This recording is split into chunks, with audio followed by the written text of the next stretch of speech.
Ikra. Di sini saya menggantikan fasilitator Mbak Alifatu untuk sementara karena ada kendala di katanya tadi. Sebelumnya mohon maaf saya nggak bisa open kamera karena lagi ada masalah dengan jaringan. Baik, sebelum kita mulai pembelajaran hari ini, baiknya kita berdoa terlebih dahulu. Berdoa di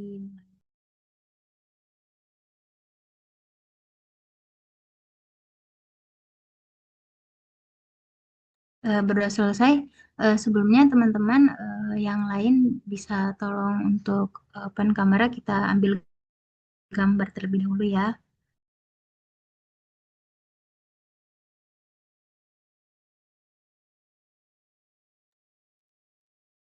Teman-teman.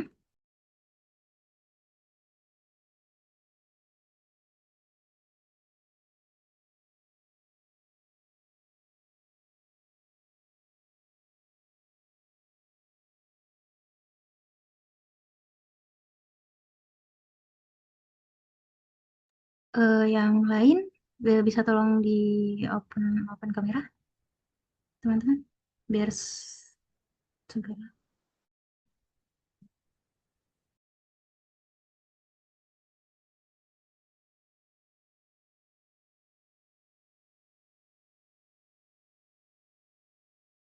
Ya sudah, ini saya ambil gambar ya. Satu, dua, tiga.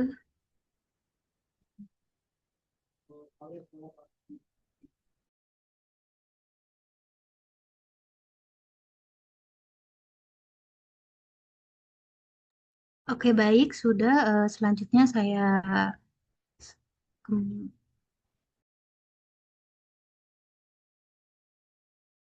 baik, selanjutnya saya serahkan kepada Kak Raditya. Oke, terima kasih Kak Ikro atas pembukaannya hari ini. Selamat sore teman-teman. Terima kasih sudah mau hadir untuk pertemuan ketiga kali ini. Sebelumnya izin, em, karena masih suasananya masih Lebaran ya. Jadi minal aizin wal faizin, mohon maaf lahir dan batin kepada teman-teman yang merayakan Hari Raya Idul Fitri. Em, Hari ini kita pastinya akan fresh kembali ya karena dengan pemberian materi dan kali ini tidak akan ada eh, quizzes seperti biasa atau background bahasa nama lainnya sekarang. Tapi kita akan membahas Iya. soal cukup banyak, tapi nanti kita lihat dulu apakah waktunya cukup untuk membahas semua soal. Soalnya udah aku berikan dan juga materi hari ini juga akan apa sudah diberikan oleh aku sendiri di grup. Jadi teman-teman kalau mau baca juga sambil baca, sambil nulis juga boleh.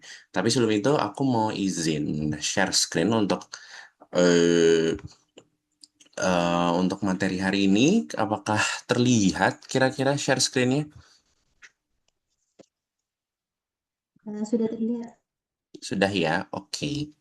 Baiklah, kita mulai hari ini untuk pertemuan ketiga. Sebelumnya untuk pembahasan terkait materi kemarin, kemarin kita sudah membahas tentang yang namanya kata, frasa, kalimat, lalu ada paragraf, dan juga ada teks. Nah, menyambung juga materi terkait dengan kemarin ya, karena teks merupakan salah satu unsur dalam kebahasaan ya, teman-teman yang paling besar ya, dimulai dari yang kemarin, misal ada yang namanya morfem, lalu lanjut sehingga ke teks nih. Jadi unsur paling besar atau komponen terbesar dalam bahasa sendiri yaitu yang namanya teks atau wacana. Nah, eh kita bahas tentang namanya topik, tema, judul, gagasan pokok, lalu ada unsur intrinsik dan ekstrinsik dalam teks. Nah, em, yang teman-teman udah tahu ya mungkin terkait dengan apa sih namanya? terkait dengan teks nih, mungkin kita akan refresh ulang terkait dengan teks ya kemarin. Teks di sini itu merupakan naskah, kalau dari KBBI ya, naskah yang berupa kata-kata asli dari pengarang, lalu bisa juga kutipan dari kitab suci untuk pangkal ajaran atau alasan, bahan tertulis untuk memberikan pelajaran berpidato dan sebagainya. Jadi teks di sini isinya itu kata-kata yang ditulis oleh pengarang dengan maksud dan tujuan tertentu ya. Nah, umumnya ini teks di sini apa sih unsur-unsurnya? Pada umumnya ya, ada tema, topik, judul, kalimat, paragraf, dan unsur kebahasaan lainnya. Dan itu tergantung dari teksnya. Misal kalau teks narasi ada yang namanya alur, ada latar, ada penokohan-penokohan. Lalu kalau untuk ada teks informasi di teks berita misalnya ada informasi pendukung, lalu ada gambaran masalah, gitu, seperti itu. Dan itu disesuaikan kembali dengan jenis teksnya ya.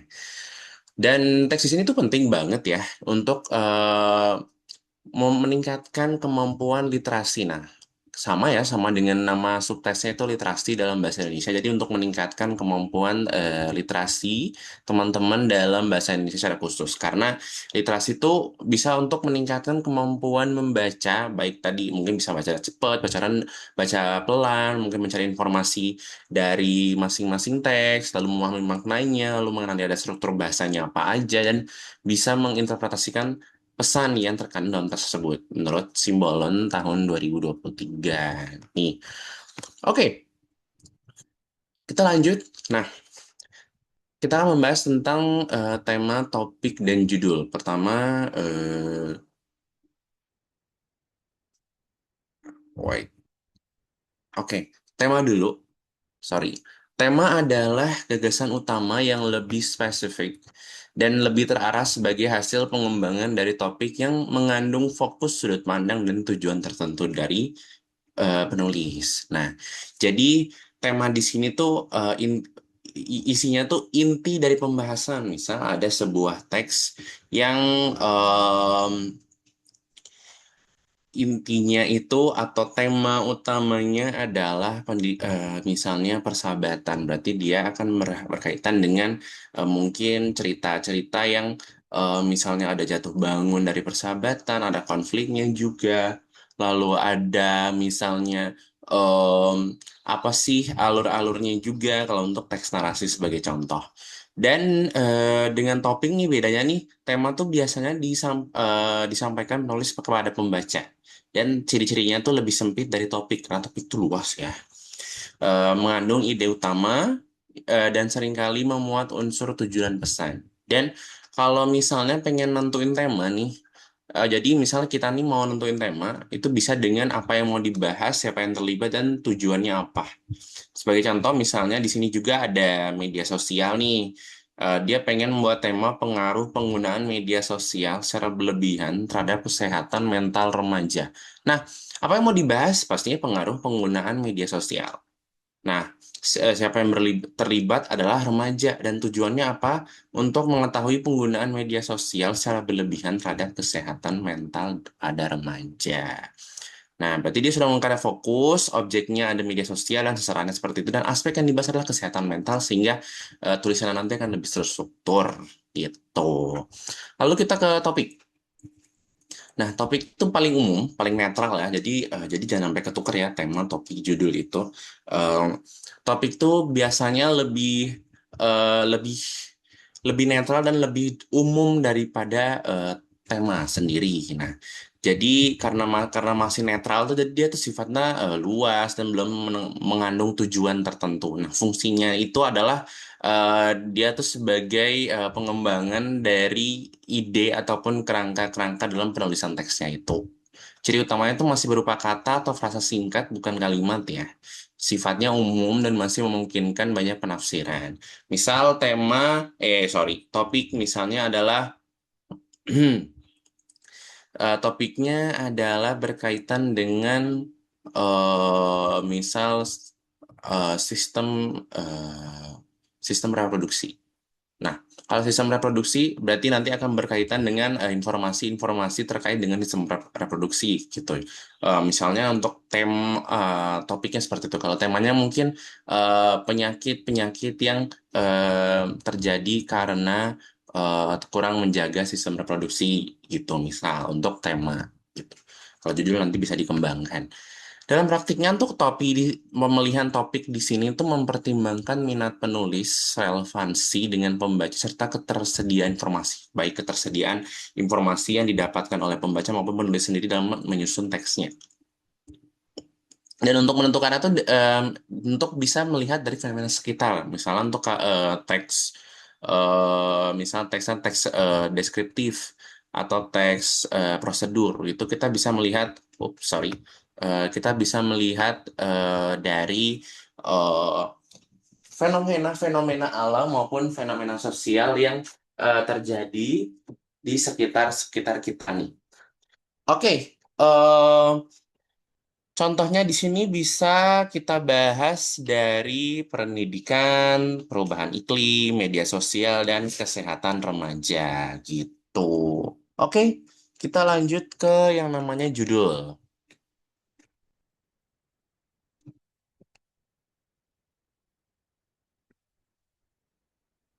Nah, judul itu pernyataan singkat yang digunakan sebagai kepala atau nama suatu tulisan yang berfungsi untuk merepresentasikan isi secara sekaligus menarik perhatian pembaca. Jadi misalnya judul itu juga harus tidak hanya merepresentasikan isi ya, baik dari mengembangkan dari topik dan tema, tapi juga em, judul di sini itu hasil yang setelah dirumuskan sebelumnya tadi itu, sehingga harus dia tuh menarik dan juga mencerminkan isi. Misalnya kalau teman-teman lihat dalam artikel, misal artikel ilmiah, misal ya. Dia membahas tentang em, pengaruh penggunaan media sosial Instagram dan TikTok dalam eh, penguasaan literasi digital dan juga pengembangan komunikasi eh, pada anak-anak Gen Alpha di daerah mana, misal lebih spesifik, ataupun misal eh, dampak eh, dampak yang terjadi apabila eh, seseorang mengonsumsi narkoba, misal gitu. Dengan demikian nih, judul ini tidak hanya mewakili isi kok tulisan, tapi juga berperan sebagai pintu masuk untuk menentukan apakah pembaca tertarik untuk membaca lebih lanjut. Nah, gitu. Tadi contohnya di sini ada pengaruh penggunaan media sosial. Judul yang bisa dibuat tuh dampak media sosial ataupun media sosial kesehatan mental, yaitu ancaman tersembunyi bagi remaja. Biasanya tuh kalau yang kedua nih biasanya untuk rata-rata tuh untuk teks ilmiah sih. Oke, kita lanjut ke gagasan pokok. Nah, gagasan pokok sama gagasan utama itu sama ya. Jadi, gagasan pokok atau gagasan utama itu adalah ide utama yang menjadi inti sebuah paragraf dan dijelaskan oleh kalimat-kalimat lain sebagai pendukung. Nah, sama seperti yang kita udah bahas nih di pertemuan selanjutnya. Jadi, kalau pengen tahu paragraf itu apakah deduktif atau induktif, kita lihat dari gagasan pokok atau gagasan utama dari masing-masing paragrafnya. Kalau misalnya dia di awal berarti deduktif, kalau misalnya di akhir berarti dia induktif. Gitu. Oke, kita lanjut ke pembahasan selanjutnya. Nah, jadi tuh untuk memahami teks tuh biasanya kita juga harus memerlukan eh, beberapa unsur-unsur kebahasaan lainnya yang pastinya di sini ada dan melatar belakangi dari pembuatan si teks tersebut. Nah, adanya unsur intrinsik dan ekstrinsik di sini tuh penting bagi pembaca untuk melihat khususnya di sini teks sastra ya, secara lebih utuh baik dari dalam teks maupun dari luar teks. Namanya intrinsik ataupun ekstrinsik gitu. Nah, kalau intrinsik tuh apa sih? Unsur intrinsik itu unsur yang terdapat dalam karya sastra secara langsung dan membangun cerita. Misal tadi kayak ada tema, topik, judul, lalu ada yang namanya latar, lalu ada tokoh dan penokohan kalau di teks narasi, lalu ada yang namanya amanat, lalu kalau untuk teks informasi biasanya ada gagasan pokok dan gagasan pendukung seperti itu. Nah, ataupun pesan moral kalau biasanya kalau dalam teks dalam dongeng-dongeng ataupun fabel, dongeng fabel lalu ada cerita rakyat seperti itu. Misal, nih di sebuah cerpen tentang perjuangan seorang siswa miskin meraih pendidikan. Tema yang diangkat adalah perjuangan pendidikan, tokohnya seorang siswa yang gigih, alurnya maju dari awal hingga akhir, dan sebagainya. Nah, biasanya untuk pengen tahu nih, biasa soal-soal yang berhubungan dengan unsur intrinsik itu banyak banget ya, tapi bisa bisa ditemukan dalam 5W1H. Ya, 5W1H di sini dalam bahasa Inggris ya. Kalau bahasa Indonesia itu namanya apa? Adiksi Mbak ya. Apa, di mana, kapan, siapa, mengapa, dan bagaimana. Ya, adiksi Mbak. Itu adalah kalau 5W1H dalam bahasa Inggris ya. Kalau untuk bahasa Indonesia ada namanya adiksi Mbak. Gitu, untuk mengetahui unsur-unsur intrinsik dari teks, khususnya di sini teks narasi. Oke, untuk nilai unsur-unsur ekstrinsik tuh banyak sih ya. Dia faktor-faktor dari luar karya sastra yang mempengaruhi penciptaannya, seperti latar belakang pengarang, kondisi sosial, kondisi budaya, nilai masyarakat, situasi sejarah, dan mungkin nilai-nilai religius bisa juga dimasukkan. Misal, misal, ya, kalian pernah tahu cerita Siti Nurbaya ya? Nah, cerita Siti Nurbaya yang ditulis oleh Marah Rusli, ya, tentang perjodohan, ya. Siti Nurbaya di sini tuh dia untuk faktor ekstrinsiknya itu bisa dimulai dari latar belakang pengarang. Yang mungkin latar belakang pengarang di sini dia itu ingin mengkritik, kehidupan-kehidupan sosial yang terjadi di sekitar dari pengarang. Banyaknya pernikahan perjodohan, pernikahan dini, lalu kondisi sosial budaya yang ada terkait dengan untuk meneruskan keturunan, nilai-nilai religiusnya untuk mencegah yang namanya zina, lalu situasi sejarahnya adalah situasi sejarah pada abad 17 atau 16 dalam kerajaan seperti itu. Nah, itu salah satu dari contoh dari analisis unsur ekstrinsik dalam teks narasi khususnya gitu. Ataupun unsur ekstrinsik di sini juga bisa ditemukan dari yang namanya, kalau misalnya dia berupa teks berita khususnya, kita juga bisa mengetahui posisi atau pandangan atau sudut pandang dari penulis. Apakah dia pro terhadap apa yang ia tulis, apa yang ia bahas, ataupun kontra dari apa yang ia tulis, ataupun netral bisa. Ataupun kita juga bisa mengetahui pandangan dari si penulis, atau misalnya ideologi dari penulis. Nah, kalau dalam bahasa itu mungkin untuk kajian bahasa itu namanya analisis wacana, jadi lebih konteksnya lebih tinggi. Tapi untuk secara sederhananya, bisa ideologinya. Kita misal dari sebuah teks, misal dari teks berita, dia misalnya judulnya em, MBG itu em, membantu peningkatan kemampuan em, em, dan juga kemampuan belajar dan juga daya ingat dari siswa. Nah, kalau misal judulnya seperti itu, apa bisa juga dia tuh bisa membuatnya dengan kontra gitu. Dia bisa buat berbanding terbalik dari apa yang judulnya yang tulis, bisa juga seperti itu. Dan ideologinya dia tuh bermaksud untuk mengkritik, bisa juga, ataupun bersifat informasi gitu. Apakah MBG itu ternyata bagus loh, gini gini gini gini gitu. Ataupun netral gitu. Itu dari cara menganalisis unsur ekstrinsik dalam teks, khususnya di karya sastra atau teks narasi. Oke, kita lanjut. Nah, ada soal nih ya. Kita sebelum kita yang berat-berat soalnya, mungkin aku akan membahas beberapa 4 soal berikut. Di sini soal pertama, kalimat pertama di sini bunyinya Mai masuk apartemennya yang lengang. Yang lanjutnya, lelah usai bekerja dan tak ada yang menyapanya ketika pulang. Tiba-tiba saja Mai dilanda rasa kesepian. Dia ingin menggunakan laptop. Dia teringat barang itu belum disentuhnya sejak kematian kakek Yoshinaga. Perhatiannya tercurah pada tugas-tugas kuliah, kedai ramen Nenek Osano, dan Miyu. Lalu pertanyaannya adalah kalimat yang menyatakan latar tempat terdapat pada nomor. Ada yang mau jawab? Dan kalau bisa on mic ya. Kenapa sih kok bisa latar tempat? Ada yang tahu? Bisa on mic?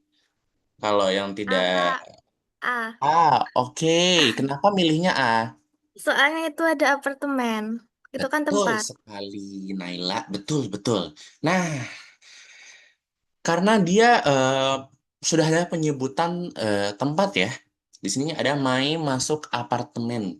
Nah, berarti latar tempatnya kondisi saat itu dalam cerita tersebut berarti sang tokoh sedang berada di suatu tempat di apartemennya gitu secara spesifik gitu. Kalau misalnya latar suasananya gimana nih? Nah, latar suasana itu bisa dilihat dari di sini juga nomor satu juga bisa. Suasananya lengang ataupun juga bisa kalimat ketiga dia sepi apa merasa kesepian itu juga bisa. Latar tempat, latar waktu dan latar suasana biasanya. Kalau latar waktu misal ada penyebutan Mai masuk apartemennya di sore hari pasca pulang kerja itu misal. Itu latar waktu. Berarti dia latar waktunya sore hari. Gitu.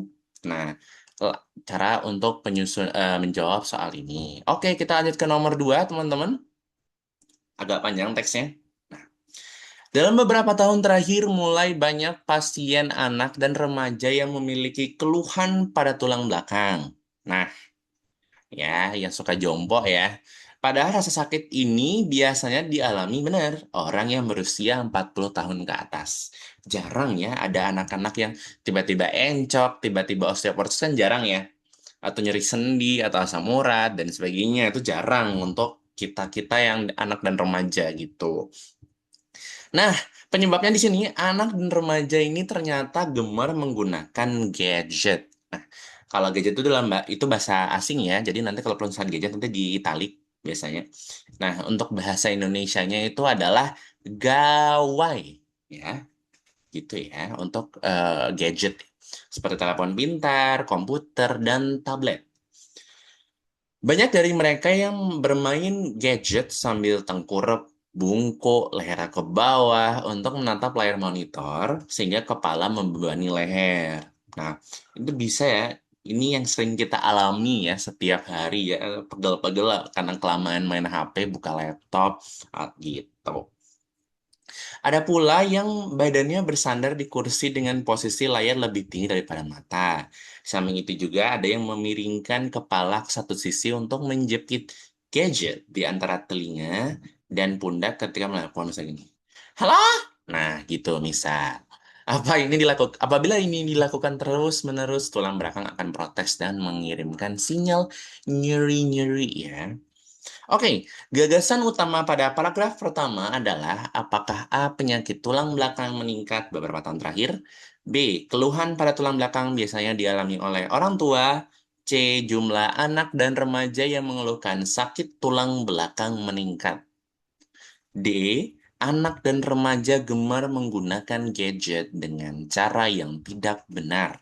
Lah, apakah E. Posisi menggunakan gadget menyebabkan nyeri tulang belakang? Oke, ada yang bisa on mic lagi? Kira-kira? Boleh silahkan.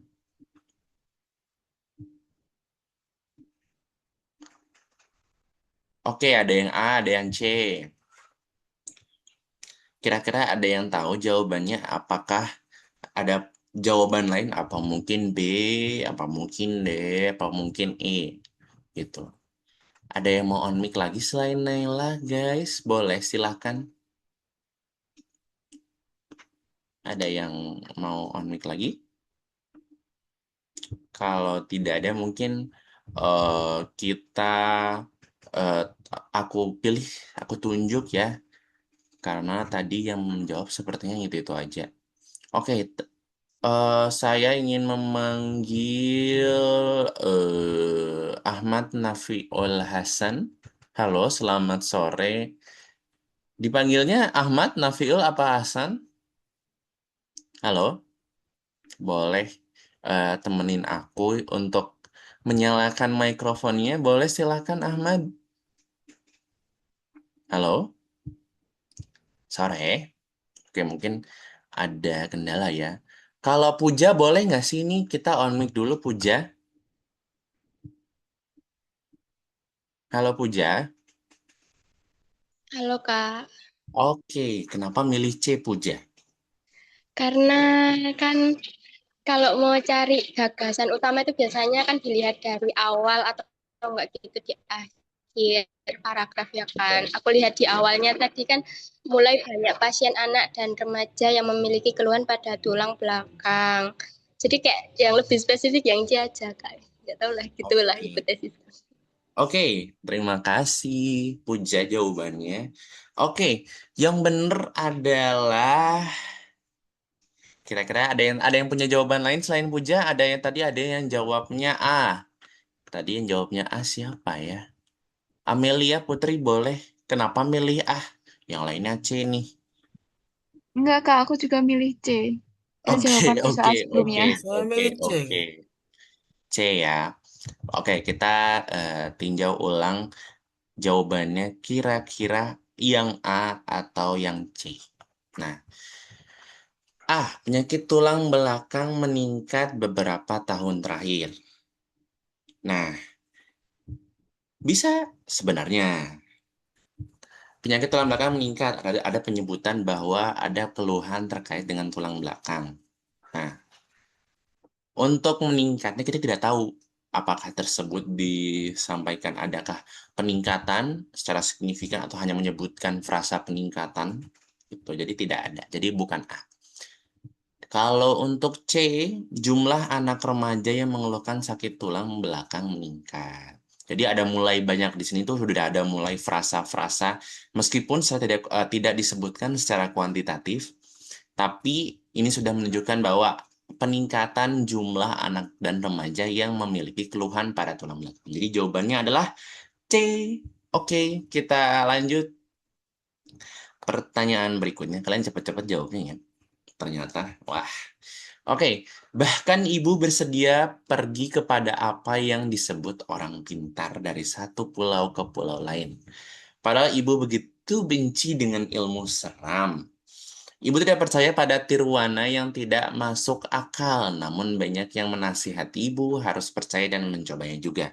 Maklum, alam timur masih penuh dengan hal gaib, termasuk hal-hal yang berkaitan dengan seram. Semua itu ibu lakukan untuk mendapatkan engkau manik, betapa ibu menambahkan kelahiran Mundo. Nah, keterkaitan nilai budaya dalam kehidupan sehari-hari yang ditunjukkan pada teks tersebut adalah kira-kira ada yang tahu jawabannya, guys? Coba Kak, ya aku nyoba. Oke, Hmm, boleh, boleh. kayaknya sih A sih Kak. Oke, Masih kenapa A? banyak masuk ke dalam mistik. Kenapa jawabannya A? Kenapa nggak yang B? Kenapa nggak yang C? Kenapa jawabannya A? Karena ini kan lebih ke membahas si ibu ya daripada sisi masyarakatnya ya Kak ya. Hmm, terus? Jadi ya saya lebih memilih A karena masih banyak masyarakat yang mempercayai mistik dan Kenapa kok mungkin masih percaya? bukan timurnya itu sendiri tapi masyarakatnya bukan seluruh timurnya loh mungkin Kak dari paragraf yang saya baca ini begitu Kak. Oke, oke. Terima kasih, Farel. Betul sekali ya jawabannya A. Karena emang awalnya tuh ibu nggak percaya, emang ibu tuh nggak percaya sama hal gitu. Tapi sama beberapa mungkin tetangga atau teman-teman ibu tuh nyuruh kayak misalnya ya harus ke dukun gitu loh, dukun dukun beranak untuk biar bisa hamil. Misal itu salah satu contoh. Dan itu jadi karena mungkin dalam daerahnya tersebut masih mempercayai hal tersebut dari dukun-dukun tersebut, makanya ya kenapa nggak dicoba aja gitu. Jadi ibu memang awalnya memang skeptis, tapi ya kan ada banyak yang meyakinkan dan juga memang sudah menjadi budaya dari daerah tersebut. Ya pastinya ibu ya mau nggak mau harus mempercayai hal itu gitu. Ada maupun tidak nampak. Oke, kita ke pertanyaan selanjutnya. Walaupun AC atau pendingin ruangan bisa digunakan dengan suhu tertentu, penggunaan listrik dari kipas angin lebih hemat energi demi masa depan. Keberlanjutan yang ramah lingkungan. IPCC dalam Sixth Assessment Report on Mitigation of Climate Change terbaru menekankan perlunya adopsi gaya hidup rendah emisi, termasuk pilihan pendingin untuk kenyamanan termal. Mereka memang tidak bisa membantah pada kenyataannya. Kipas menghasilkan suhu yang sedikit lebih hangat daripada AC. Namun, kipas dalam ruangan dapat membuat ambang batas suhu dalam ruangan yang tadinya nggak nyaman bisa jadi meningkat 3-4 derajat Celcius daripada penggunaan AC. Dan hal ini sangat mudah dapat dilakukan baik kebanyakan orang sekarang untuk membantu mengurangi emisi luar biasa yang terkait dengan pendinginan rumah dan ruang dalam ruangan. Judul yang tepat untuk teks tersebut adalah, ada yang tahu kira-kira apakah pilihan pendingin ruangan yang ramah lingkungan atau kipas angin atau AC atau ramah lingkungan kipas angin lebih baik dibandingkan AC, ataukah peran manusia untuk masa depan lingkungan, ataukah cerdas dan hemat? Ini kelebihan kipas angin. Ada yang bisa jawab? Asik, Kak. Saya lebih umum. Oke. Kalau Farel A, ada yang punya jawaban selain A? Oke, A. Ada yang punya jawaban lain selain Amelia? Amelia on mic dong. Halo Amelia, apakah masih bersama dengan kami semua di sini? Masih, Kak. Oke, kenapa milihnya A?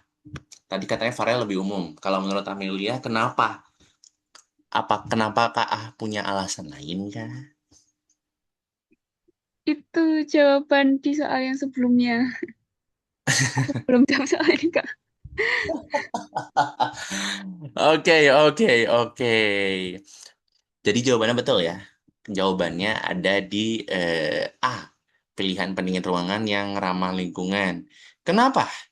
Karena kita lihat dulu ya dari pilihan di satu yang A ini sudah mewakili, dia tuh sudah ada membahas tentang AC dan pendingin, mohon maaf AC dan juga kipas. Nah, jadi dia lebih menggunakan kipas dalam rangka penurunan emisi dan juga lebih hemat energi dalam keberlanjutan di masa depan itu.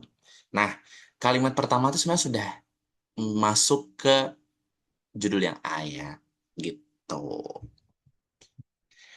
Oke, judul A di sini juga dia tidak hanya umum, tapi juga judul A di sini juga bisa digunakan untuk teks-teks informasi seperti itu, bukan teks argumentasi ataupun narasi. Gitu, guys. Oke, sebelumnya karena kita udah membahas ya tentang tadi yang namanya soal-soal yang terkait dengan judul, gagasan pokok, unsur intrinsik, ekstrinsik, gitu. Nah, pembahasan selanjutnya kita akan membahas soal 20 soal. Aku udah kirim di grup sebelumnya terkait dengan soal-soalnya ya. Eh, Sebentar, aku coba buka karena kita masih punya waktu 40 menit. Wait, wait, wait. Kita buka dulu. Ada 20 soal aku ambil dari Zenius. Oke.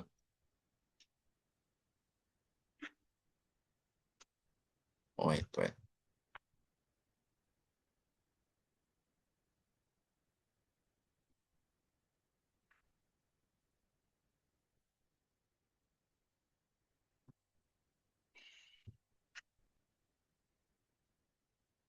Oke, aku mau share screen lagi.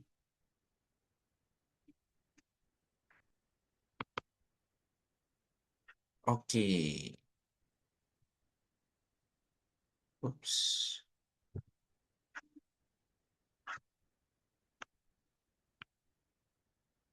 Hmm.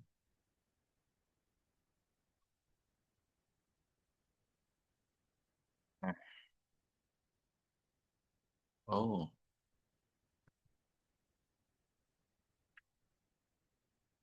oke.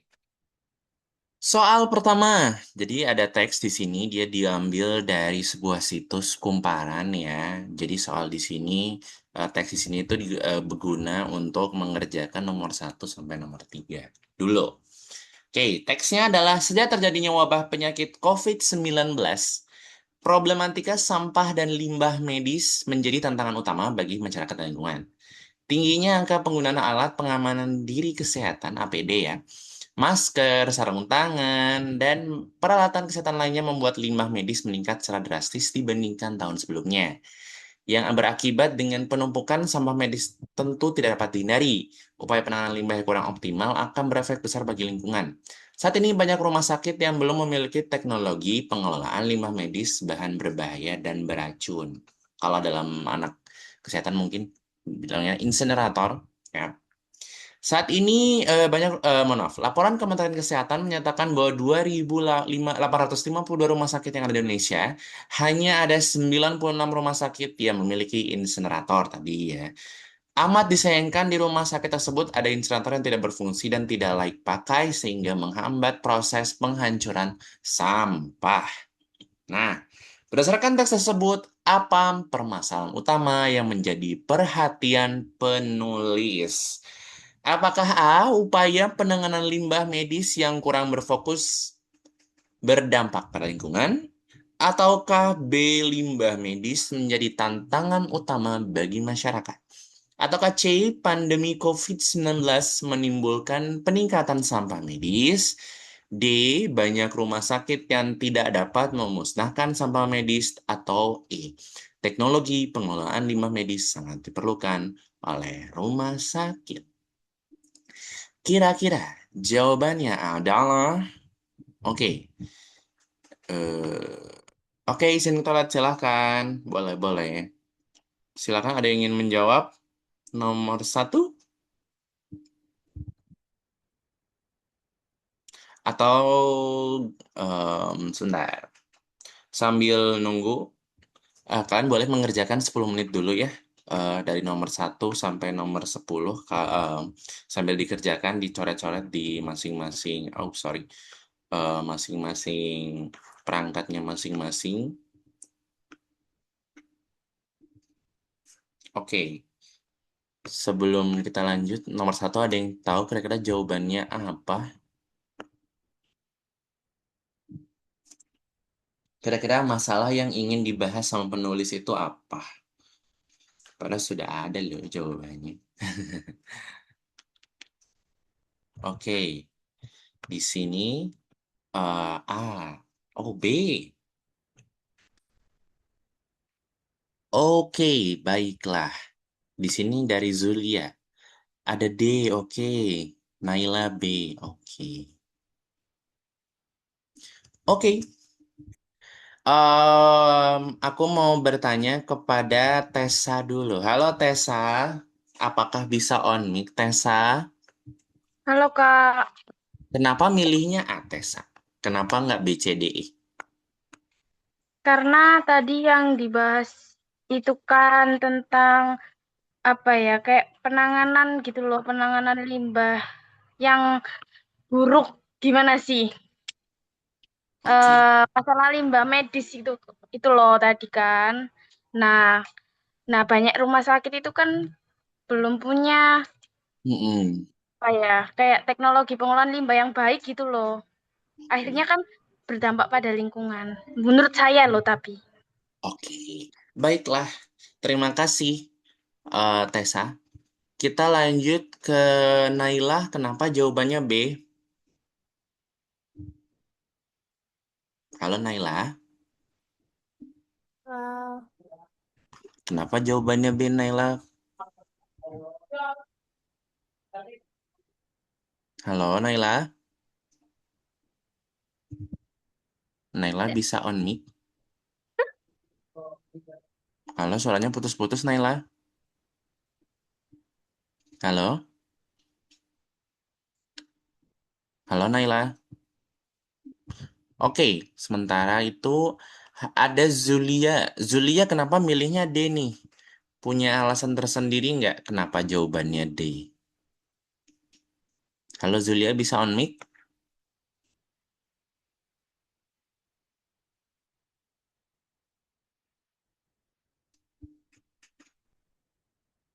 Halo Kak, Halo karena Zulia, kenapa D?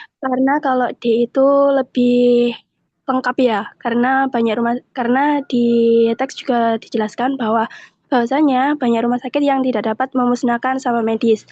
Nah, kenapa kok padahal itu mirip dengan yang B, tapi yang B itu lebih pada ini sih lebih ke imbasnya. Lah kalau yang D itu lebih rinci gitu Kak. Oke, terima kasih. Halo Amelia, kenapa milihnya B nih? Tadi ada yang A, ada yang D, sekarang B. Kenapa Amel milih B? Karena menurutku eh, ini membahas soal limbah medis yang jadi tantangan utama bagi masyarakat. Terus dijelasin juga tingginya limbah medis itu karena terjadinya wabah penyakit sampai kenapa apa ya banyak limbah kayak masker, sarung, terus sama itu Oke, akhirnya ya itu Kak. oke, thank you. Terima kasih Amelia. Nah, jawabannya adalah kita bahas dulu satu-satu. Yang A, upaya penanganan limbah medis yang kurang fokus berdampak pada lingkungan. Dia hanya membahas pada lingkungan, tapi dia tidak menjelaskan kenapa limbah medis tersebut bisa ada. Gitu. Yang B, limbah medis menjadi tantangan utama bagi masyarakat. Nah, tak betul di sini, tapi limbah medis menjadi tantangan utama bagi masyarakat. Tapi kenapa masyarakat aja kah? Ternyata ada lingkungannya juga. Jadi bukan B. C. Pandemi COVID-19 menimbulkan peningkatan sampah medis.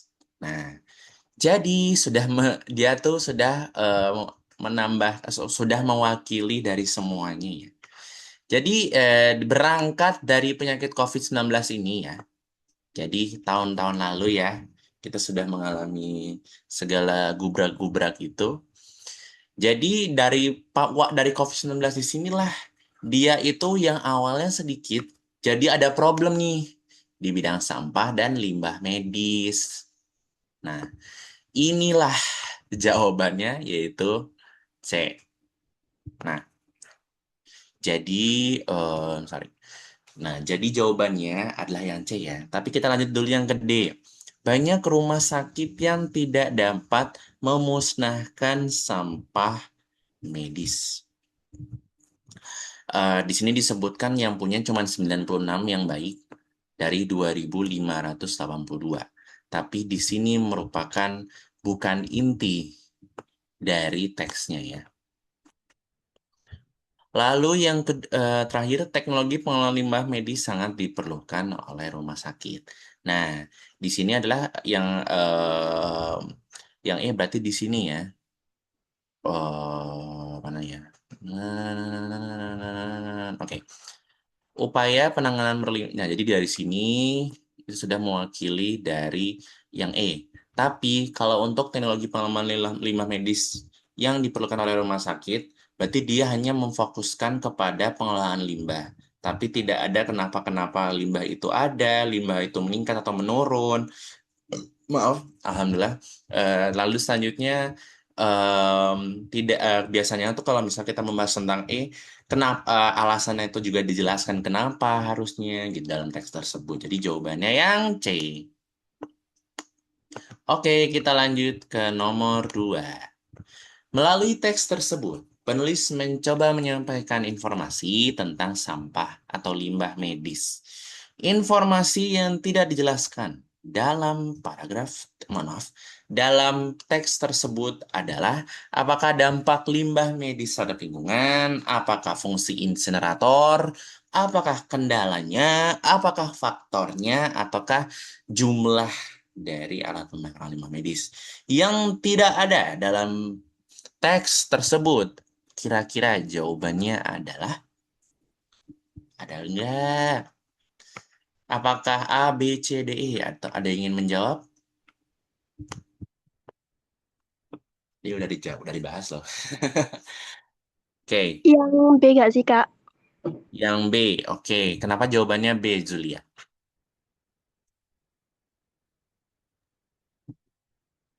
Kenapa? Karena di yang B itu tidak menjadi fokus utama yang penulis ingin sampaikan. Oke, baik. Thank you. Jawaban yang lain di sini ada Puja. Halo Puja, kenapa milihnya A? Halo Puja.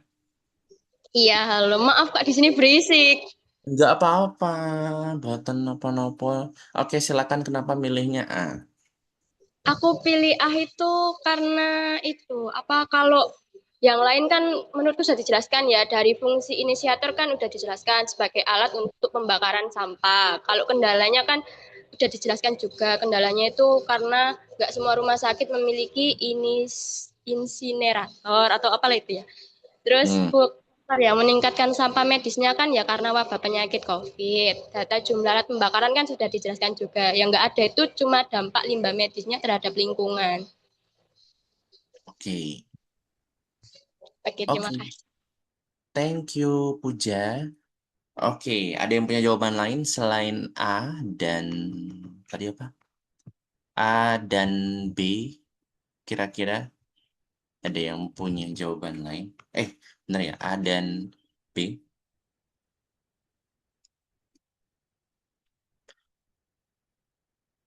Ada yang punya jawaban lain?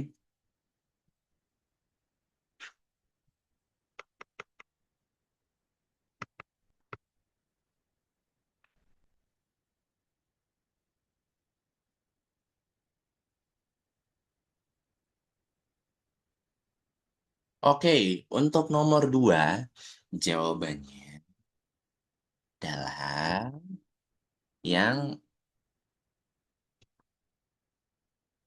yang C. Kenapa yang C? Karena yang A ini ada di sini. Nih yang A. Ding. Nah, kalau yang B, fungsi insenerator dia tuh untuk untuk pengelolaan limbah medis. Namanya itu insenerator.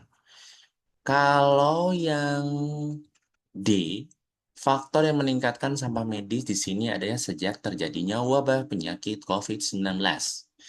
Lalu selanjutnya untuk yang E, data jumlah alat. Datanya aja, nih tadi, ping, ping. Nah, jadi jawabannya yang C ya. Oke, nggak apa-apa. Karena dia belum ada kendala. Jadi itu untuk kendalanya memang hanya disampaikan bahwa belum punya aja. Tapi kendala-kendala lainnya belum ada. Gitu. Itu yang minusnya. Oke, nomor 3. Solusi apa yang paling mungkin ditawarkan untuk mengatasi permasalahannya? Apakah A. Membatasi penggunaan alat kesehatan untuk mengurangi limbah medis? B. Membuang limbah medis ke tempat yang aman agar tidak mencemari lingkungan? Ataukah C. Meningkatkan jumlah insinerator agar limbah medis dapat tertangani dengan optimal? Ataukah D. Menangani wabah COVID-19 dengan efisien agar limbah medis tidak melonjak? Atau E. Menggunakan alat kesehatan yang tidak berbahaya dan beracun sehingga tidak menghasilkan limbah medis? Ada sih di teks jawabannya. Kira-kira, meskipun tidak tersirat ya, kira-kira jawabannya yang mana? Ada yang tahu apakah A, B, C, D, atau E?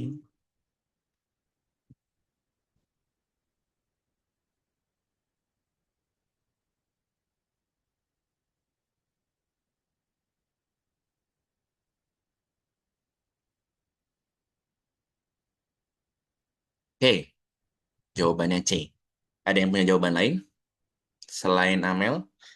Amel, kenapa milihnya C, Amel? Karena dari teks kan disebutkan kalau laporan Kementerian Kesehatan menyatakan bahwa dari 2.852 rumah sakit yang punya alatnya itu cuma 96. Jadi Mm-mm. mungkin kalau jumlah insineratornya banyak, limbahnya bisa tertangani dengan baik lagi. Oke, betul Amel, jawabannya C. Jadi karena kan butuh nih insenerator, tapi nyatanya inseneratornya yang baik cuma 92. Jadi kita perlu insenerator yang baik untuk menangani limbah medis. Betul ya, jawabannya C. Nomor 4 dan nomor 6, kita akan membahas teks ini. Globalisasi menjadi tantangan untuk semua aspek kehidupan termasuk kebudayaan. Era global menuntut kesiapan kita untuk siap berubah, menyesuaikan perubahan zaman dan mampu mengambil setiap kesempatan. Budaya tradisional di Indonesia sebenarnya lebih kreatif dan tidak bersifat meniru. Tetapi yang menjadi masalah adalah bagaimana mempertahankan jati diri bangsa. Sebagai contoh sederhana, budaya gotong royong di Indonesia saat ini hampir terkikis habis yang digantikan oleh sikap individual dan tidak peduli kepada orang lain. Perlu dipikirkan agar kemudian kita tetap dapat mencerminkan kepribadian bangsa. Dalam era globalisasi, kebudayaan tradisional mulai mengalami erosi. Semua orang, terutama anak muda, lebih senang menghabiskan waktunya mengakses internet daripada mempelajari tarian kebudayaan sendiri. Orang akan merasa bangga ketika dapat meniru gaya berpakaian orang barat dan menganggap budayanya ketinggalan zaman. Globalisasi akan selalu memberikan perubahan. Oleh karena itu, perlu ditelaah lebih lanjut apakah berbagai budaya yang masuk tersebut bersifat positif atau negatif. Kalimat mana yang merupakan simpulan dan isi dari teks di atas? Apakah A, budaya tradisional Indonesia orisinal dan kreatif. B, kebudayaan tradisional perlu dipertahankan. C, globalisasi menggerus kebudayaan tradisional. Ataukah D, budaya gotong royong Indonesia terkikis habis atau generasi muda mengidolakan budaya barat? Jawabannya kira-kira ada yang tahu? Boleh silakan di komen. Atau mau on mic boleh. Oke, C, kenapa C Amel?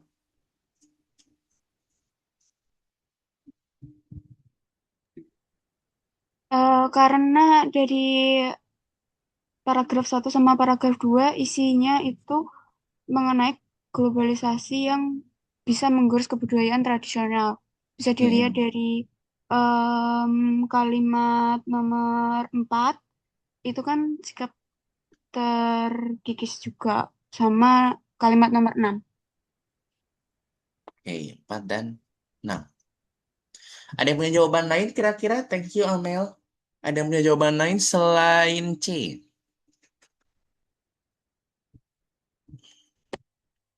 Kira-kira ada yang punya jawaban lain selain C, guys?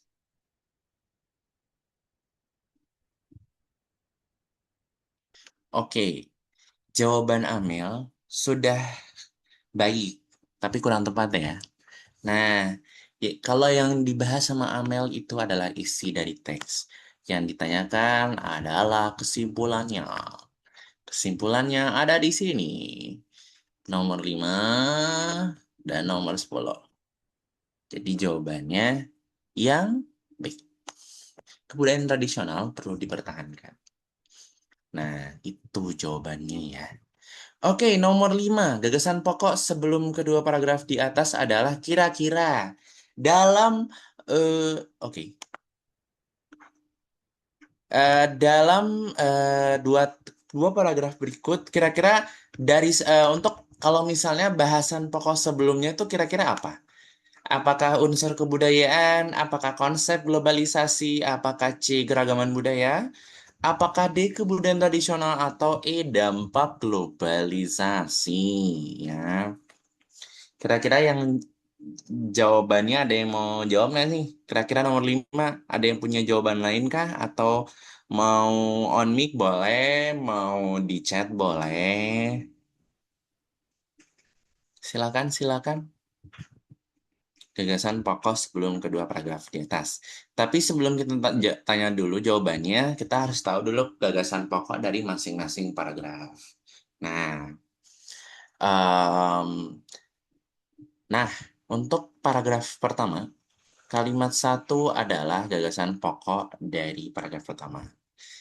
Nah, untuk yang mohon maaf, untuk paragraf kedua ada juga di kalimat nomor 6, ada di kalimat utamanya, di kalimat awalnya ya, kalimat pertamanya ya. Ups, sorry. Nah, gitu. Jadi, kira-kira kalau mau bahas di paragraf sebelumnya, ini biasanya suka ada nih pertanyaan soal begini. Bukan ada pada paragraf, tapi kira-kira kita harus menganalisis kira-kira untuk sebelum atau sesudah dari paragraf ini, itu biasanya apa? Itu biasanya ada soalnya. Biasanya ya. Bukan biasanya tak pakai minyak wangi, itu lagunya Ayu Tong Tong ya. Gitu. Jadi kira-kira ada nggak jawabannya nih? Apakah A, B, C, D, E? Ngapunten dijawab Kak. Nggih, B. mau Konsep konsepnya belum dijelaskan di sini. Konsep globalisasi itu sendiri. Oke. Oke, thank you Farel. Ada yang punya jawaban selain Farel? Ada yang jawab A, ada yang jawab C kah, D, atau E? Boleh. Selain jawaban Farel ada kira-kira? Apakah B semua nih?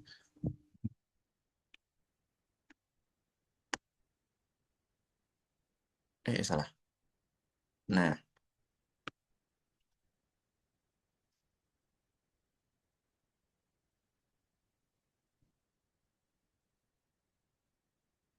tadi sudah ditemukan ya kalau simpulannya itu adalah kebudayaan tradisional yang perlu dipertahankan.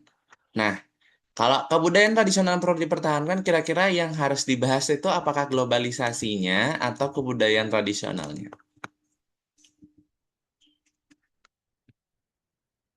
Kira-kira. Karena tadi simpulannya adalah keragaman budaya.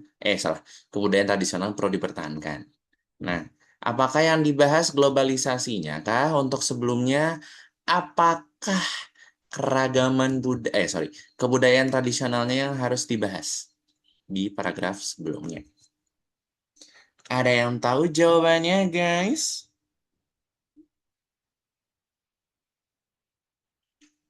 Oke, jawabannya adalah yang D. Kenapa tadi? Karena simbolannya selain dari kebudayaan tradisional, eh, pastinya kebudayaan tradisional itu misalnya nih, kebudayaan tradisional itu apa aja, baru tantangannya globalisasi. Lalu karena em, pembahasan terkait dengan budaya di sini tuh hanya dalam paragraf di sini dia tuh condongnya hanya perubahan akibat globalisasi, tapi belum ada kebudayaan secara umumnya. Tuh. Itu yang perlu digarisbawahi. Oke, nomor 6. Mengapa kebudayaan tradisional mengalami erosi di era globalisasi? Jawabannya ada di teks banget. Kalau kalian nemu, keren. Apakah A, globalisasi mengakibatkan perubahan kebudayaan? Atau B, kebudayaan asing lebih baik daripada kebudayaan tradisional? Ataukah C, kebudayaan tradisional dinilai ketinggalan zaman? Atau D, kebudayaan tradisional tidak disukai generasi muda?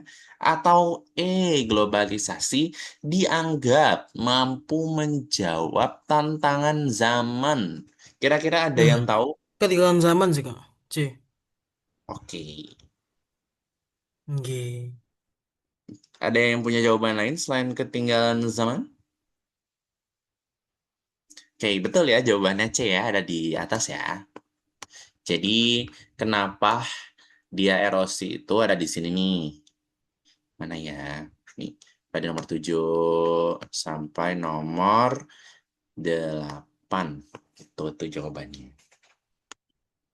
Kalimat penjelasan nih, kalimat utamanya nih kalimat penjelasnya. Gitu. Makanya paragraf ini utama dari kalimat paragraf ini itu di sini budaya tradisional mengalami erosi. Ini kalimat utamanya, ini penjelasan 7, 8, 9, 10. Gitu, untuk menemukan jawabannya. Oke, di sini kita lanjut ke nomor 7, 8 sampai nomor 7, 8, 9, dan 10 ya. Oke, ada 2 teks. Nah, dua-duanya ini sama-sama bahas bioteknologi ya. Tapi kita baca dulu yang teks 3A. Bioteknologi merupakan teknologi dengan pemanfaatan mikroorganisme tanaman atau hewan melalui modifikasi proses seluler untuk menghasilkan produk yang bermanfaat. Banyak negara, khususnya negara-negara maju, menjadikan bioteknologi sebagai penelitian terdepan ketahanan pangan. Penelitian bioteknologi mencakup berbagai bidang, yaitu pertanian, peternakan, farmakosetika, kimia, pemrosesan makanan, dan fermentasi. Di Indonesia, sumber daya manusia yang berkompetensi di bidang bioteknologi masih sedikit dan terbatas, padahal perkembangan bioteknologi global dan bisnis yang terkait sangat menjanjikan. Tenaga terampil dan ahli yang kompeten di bidang bioteknologi sangat diperlukan. Pendidikan dan pengembangan SDM di bidang bioteknologi harus mendapat prioritas dan dukungan baik dari pemerintah, universitas, lembaga penelitian, maupun perusahaan swasta terkait. Semua pihak harus mendukung agar SDM bidang bioteknologi semakin banyak. Oke, itu yang pertama. Teks kedua, dewasa ini perkembangan bioteknologi tidak hanya didasari oleh biologi semata, tetapi juga ilmu-ilmu terapan dan murni lainnya seperti biokimia, komputer, biologi molekuler, mikrobiologi, genetika, kimia, matematika, dan sebagainya. Dengan kata lain, bioteknologi adalah ilmu terapan yang menggabungkan berbagai cabang ilmu dalam proses produksi barang dan jasa. Banyak negara menjadikan bioteknologi sebagai pertahanan terdepan ketahanan panganannya, khususnya di negara-negara maju. Akan tetapi tidak semua pihak dapat menerima bioteknologi karena dianggap bertentangan dengan kodrat alam. Bioteknologi memunculkan kontroversi misalnya bayi tabung, ya IVF lah, pengklonan manusia, dan transplantasi organ. Kemajuan di bidang bioteknologi tidak terlepas dari berbagai kontroversi yang melingkupi perkembangan teknologinya. Kira-kira, teks 3 kepada siapa penulis berpihak? Apakah tenaga terampil, apakah peneliti, apakah lembaga penelitian, apakah pengusaha, ataukah SDM? Gitu. Ada yang bisa jawab nomor 7?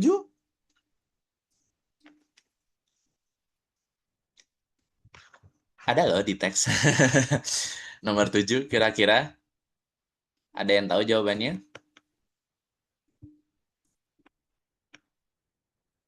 Ada yang bisa menjawab nomor 7?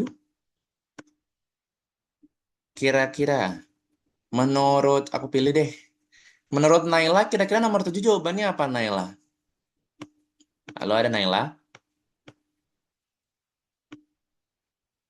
Halo.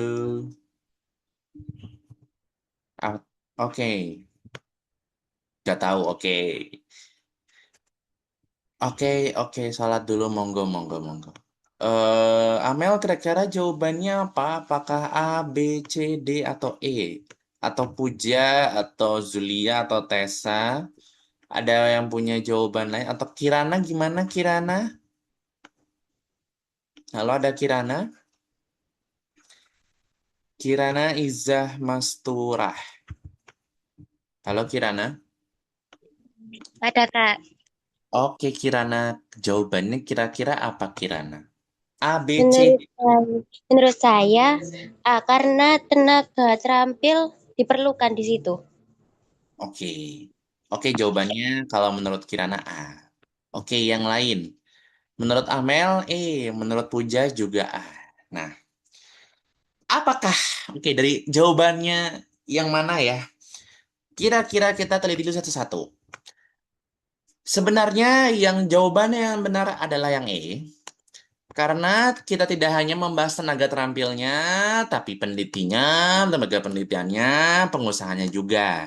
Jadi seluruh pihak-pihak yang terlibat dalam pengembangan bioteknologi, pihak SDM-nya di sini sudah ada. Nih. Semua pihak harus mendukung agar SDM bidang bioteknologi makin banyak. Nah, jadi teks di sini, khususnya di teks 3A, dia itu karena dalam negara kita nih kekurangan SDM, jadi kita perlu banyak SDM. Jadi keberpihakan penulis di sini kepada peningkatan kualitas dengan penambahan SDM dari pengembangan bioteknologi. Oke, jawabannya yang E ya. Jadi tidak hanya yang A, tapi yang E. Yang E itu sudah mencakup A, B, C, D. Gitu jawabannya ya. Nomor 8. Bedanya 3A sama 3B dari tujuan penulisannya. Kira-kira ada yang tahu? Apakah A? 3A tadi sudah dibahas ya. 3A menjelaskan definisi bioteknologi. 3B memaparkan ilmu yang mendasari bioteknologi. Atau KB menjelaskan pentingnya pengembangan SDM, bioteknologi, atau teks 3B menjelaskan penolakan pemanfaatan bioteknologi. Atau C, teks 3A menguraikan peran bioteknologi di bidang pangan, teks 3B memaparkan peran bioteknologi di bidang kesehatan manusia. Ataukah D, teks 3A memaparkan keunggulan bioteknologi atau memaparkan kelemahan bioteknologi? Atau yang I menjelaskan kendala pengembangan SDM bioteknologi untuk teks 3A dan teks 3B menjelaskan kemajuan bidang bioteknologi. Oke, karena durasi ya, kita akan bahas satu-satu jawabannya, sambil kalau kalian mau jawab juga boleh. Teks 3A menjelaskan, oke. Yang pertama, tadi sudah dibahas ya. Teks 3A di sini itu membahas tentang perlunya peningkatan pengembangan teknologi di bidang pengembangan di bidang bioteknologi dari didukungnya pengembangan SDM bidang bioteknologi. Ya, gitu jawabannya. Selain itu dalam 3A juga di sini bentar. 3A juga di sini membahas tentang oke. Dia juga membahas tentang fungsi-fungsi dari bioteknologi di sini. Ini modifikasi proses seluler, untuk menghasilkan produk yang bermanfaat. Itu adalah manfaat dari penggunaan bioteknologi. Lalu juga membahas tentang apa yang digunakan dalam pengembangan bioteknologi. Lalu di sini juga ada ruang lingkup penelitian bioteknologi dan pertanian, peternakan, farmakosetika, kimia, pemrosesan makanan, dan fermentasi. Nah, itu. Oke, karena untuk 3B, dia bahwa penggunaan bioteknologi itu tidak hanya berdasar pada biologi aja, tapi biokimia, komputer, biologi molekuler, mikrobiologi, genetika, kimia, matematika, DSB. Nah, jadi dia lanjut di sini. Jadi banyak kontroversi dalam pengembangan bioteknologi itu karena dia menentang hukum alam, ya, untuk teks 3B. Terus juga di sini juga ada negara maju itu sudah menggunakan bioteknologi pada pertahanan pangannya. Gitu. Beberapa informasi terkait dalam teks 3B. Jadi kita bahas dulu. Teks 3A menjelaskan definisi bioteknologi. Betul. Ting ting. Nah, teks 3B memaparkan ilmu-ilmu yang mendasari bioteknologi. Ilmu-ilmu mendasari bioteknologi ada di mana? Ya, ada di B, betul. Sorry, maaf. Ilmu-ilmunya mendasari, tapi tidak ada di... Oh, benar-benar. No, tar. Oke. Jawabannya 3B masih betul, tapi kurang tepat. Bukan mendasari bioteknologi. Teks 3A menjelaskan pentingnya pengembangan SDM bioteknologi. Nah, betul. Ada di sini.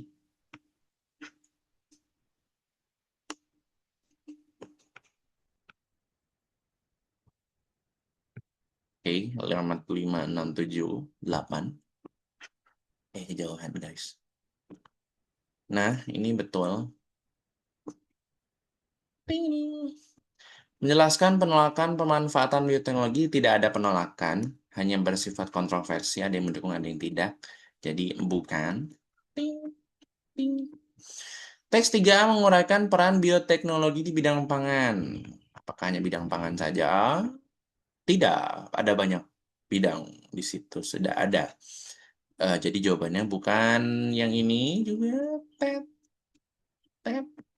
Memaparkan bioteknologi di bidang kesehatan manusia. Tadi yang dibahas hanya pada em, rekayasa genetika ya dalam ketahanan pangan. Gitu. Jadi bukan ini juga. Ting, ting. Keunggulan bioteknologi. Bioteknologi di sini adalah untuk pertahanan pangan. Betul. Ting, ting. Memaparkan kelemahan bioteknologi. Kelemahan bioteknologi di sini dia bertentangan dengan kodrat alam. Jadi jawabannya yang D ya, memaparkan kelemahan bioteknologi. Kita sampai nomor 10 saja karena waktunya mau habis. Informasi apa yang tidak ada dalam teks 3B tapi tidak dimuat? Mohon maaf, informasi apa yang ada dalam teks 3B tapi di teks 3A nggak ada? Oke, kita bahas satu. Definisi bioteknologi ada dua-duanya di kalimat untuk teks 3A di kalimat 1, sedangkan 9-10 itu sudah masuk dari definisi. Lalu pengembangan SDM bioteknologi hanya ada di 3A, tapi tidak ada di 3B. Penolakan terhadap bioteknologi hanya ada di teks 3B. D. Cakupan bidang bioteknologi semua ada di. Yang E. Komitmen pemerintah bidang teknologi hanya di A, tapi tidak B. Nah, jawabannya adalah yang C. Penolakan terhadap bioteknologi karena hanya ada di teks 3B. 3A tidak ada. Oke, kelemahan isi teks di atas. Teks 3A tidak memuat secara terperinci contoh bidang teknologi. Mohon maaf, contoh bidang bioteknologi. B. Teks 3B tidak memuat manfaat bioteknologi bagi kehidupan. C. Teks 3B tidak menjelaskan latar tentang produksi barang dan jasa. D. Teks 3A tidak memuat alasan pentingnya pengembangan SDM bioteknologi. Atau teks 3B tidak memuat komitmen negara maju. Di teks 3B tadi negara maju sudah berkomitmen meskipun banyak kontroversi. Oh, sorry. Nah, kalau yang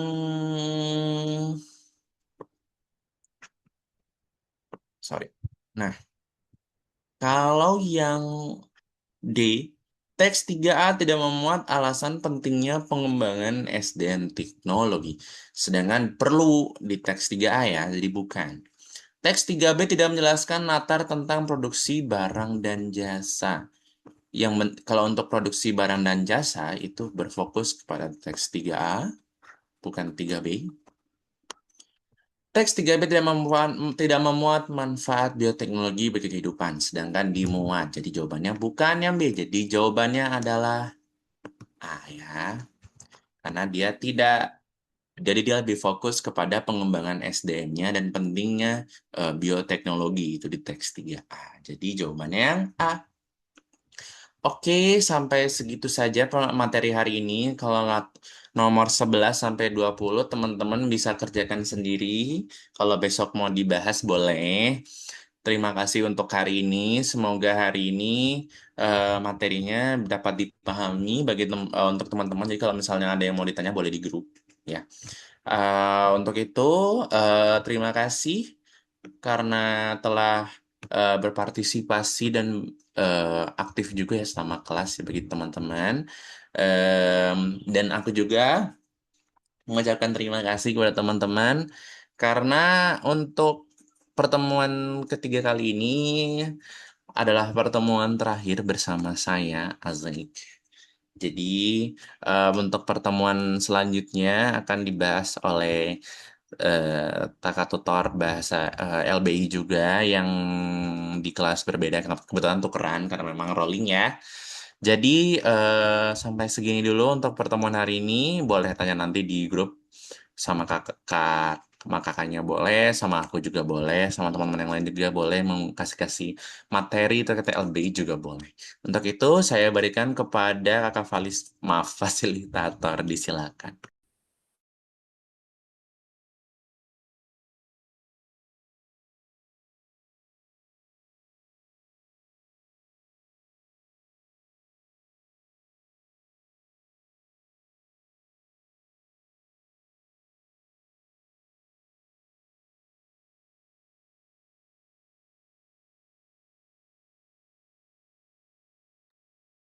Halo kakak Fasil, apakah masih bersama dengan Iya, iya. oke.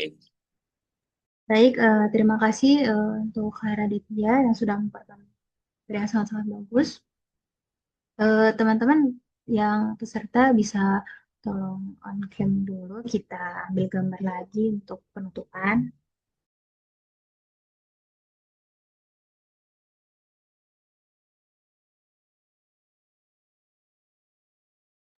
Oke, satu, dua, tiga. Satu lagi, bentar.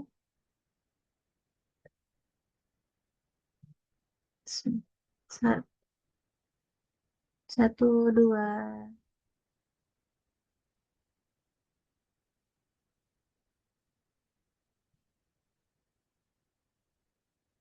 Oke, sudah. Terima kasih semuanya. Baik, saya. Oh iya, kenapa ada yang bertanya?